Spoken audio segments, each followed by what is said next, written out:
The similarities are many. Both women reluctantly came forward late in the confirmation process, accusing a powerful man of sexual misconduct in lurid detail.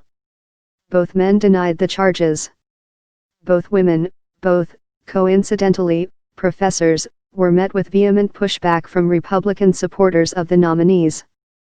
But there is another name, cited less often, whose nomination brought accusation and furor, and whose story is just as relevant, but in different ways. Douglas H. Ginsburg, nominated to the Supreme Court by Ronald Reagan in 1987.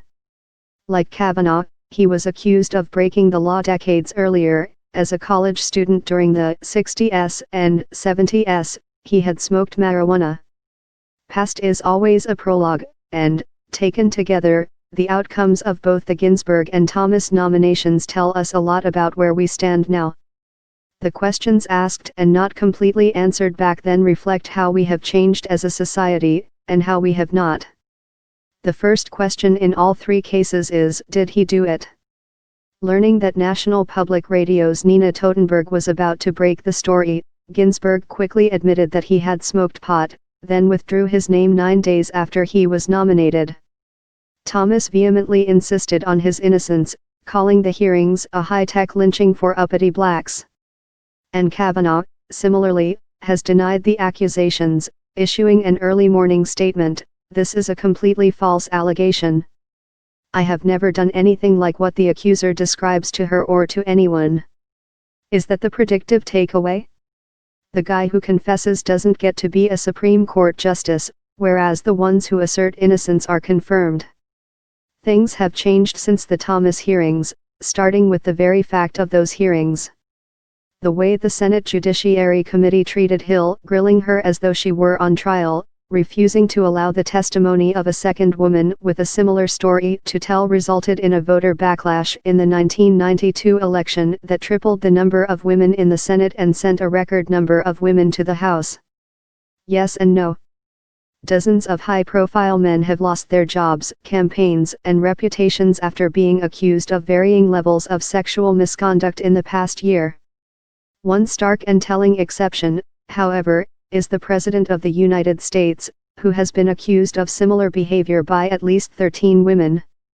Is there such proof in the Kavanaugh case?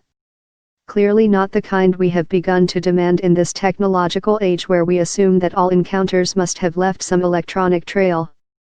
But in her intended to be confidential letter to the FBI, Ford names a potential witness, another teenager she says was in the room when Kavanaugh allegedly pinned her down and attempted to remove her clothing.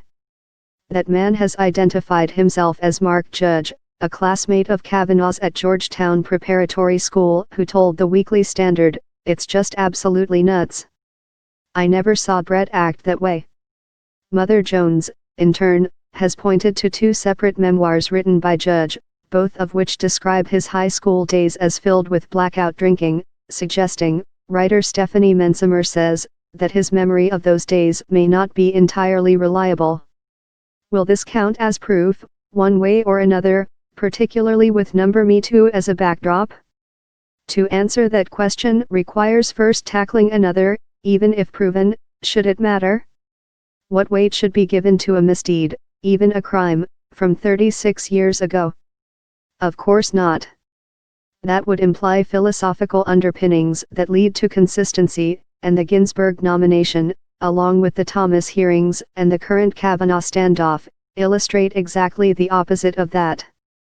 As a society, we have not yet resolved the question of how responsible any one of us is for our past.